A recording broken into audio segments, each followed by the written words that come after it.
Let's dive back into Pest's custom assertions and change up these authenticated checks here. We're going to be repeating these a lot, so it would make sense to adjust these so we have something we can reuse really easily and that reads really nicely. Now, of course, this is completely optional and things are going to get a little bit hacky around Pest, but it's just going to go and show you the power of Pest and how you can customize it. So remember that we did a very similar thing over in our login test. We had here expect the user to be redirected, and we had a user that was signed in, and we want them when they access the login page to be redirected when they hit that. Basically here, we don't want users who are signed in to access the login page. Now we're going to do a similar thing here, but for users that are not authenticated. So if a user hits the store test for creating a book and they're not authenticated, we expect them to be redirected as well. Let's just scaffold out how we would want this test to look. So let's go ahead and run this test first of all specifically. So feature and book store test. And of course that passes. And let's change this up to something that looks a little bit nicer. So we want to say maybe expect guest, and we'll see why we need to do this in a minute, to be redirected for, and then we want to make sure that they're redirected when they post through to books. So you can change up the syntax of that if you don't like it, but that's kind of what we're going for. And of course, you can use this as inspiration to create your own custom assertions. Now at the moment, of course, this is going to fail because we have an unexpected expect guest method. Now the reason that we're doing this is if, for example, we were to say something like expect nothing to be redirected, let's just see what happens when we try that. You can see that we've got too few arguments through to expect. We need to pass something through to expect to be able to be passed through to this to be redirected for method that we created earlier, or this custom assertion that we created earlier. Now let's just remind ourselves over here when we die dump on this value, what we get. So let's die dump on that, and then let's add just something in there. And if we come over and give that a refresh, we get ABC dumped out.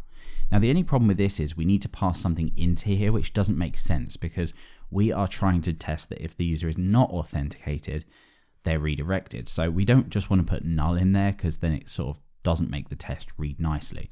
So we're going to say expect guest. So this is going to be responsible for basically passing nothing through to that expectation method. Now to achieve that, we're going to come over to Pest. Let's get rid of this die dump, and we're going to come down here and we're going to create out an entirely new function to allow us to create this. This is kind of like overriding the normal expectation.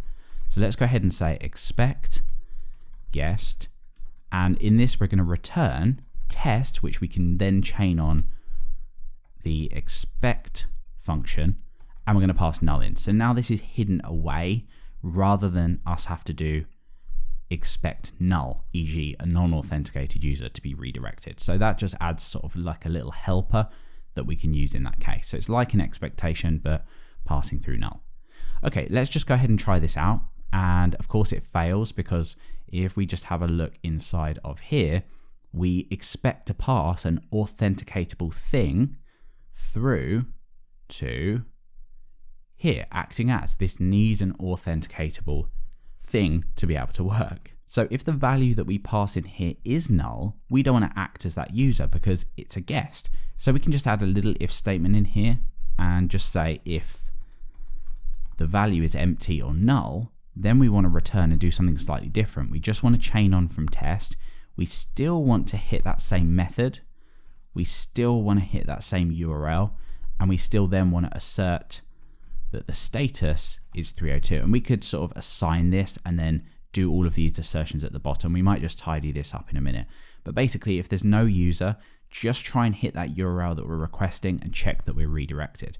Let's run our test again and just see what happens. And sure enough, it passes.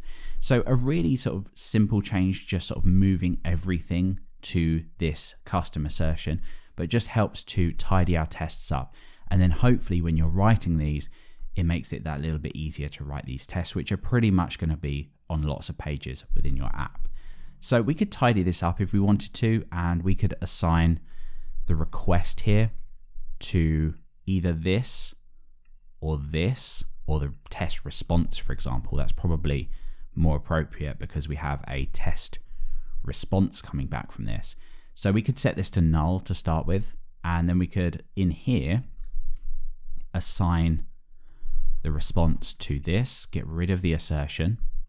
So that's going to be the response, e.g. with an unauthenticated user. And then otherwise, and again, this gets a little bit messy, but we are abstracting it away, so it's not the end of the world. We're going to use acting as. So we're going to assign that otherwise. And of course, you can chop and change this if you want. Now we can just say assert that the response we get back based on whether the user is signed out or signed in has a status of 302. Let's just rerun this just to make sure. And just to make sure we didn't break any of our other tests, let's run all of them together, and that looks good. And as well, what you could do is assert a redirect in here. Just do whatever you want to, make sure it goes through to the right page. It's entirely up to you. But that's just a way that we can just fiddle around with Pest just to make our lives a little bit easier when we're writing really repetitive tests like this. And of course, we also have our book create test as well. So we could just easily change this over now and just say that we want to expect a guest is redirected for /books/create, and that's a get, so we don't need to provide that method. Let's again rerun all of our tests, and we've got green. So an optional refactor there, but something that might help you out when you're writing tests like this over and over again.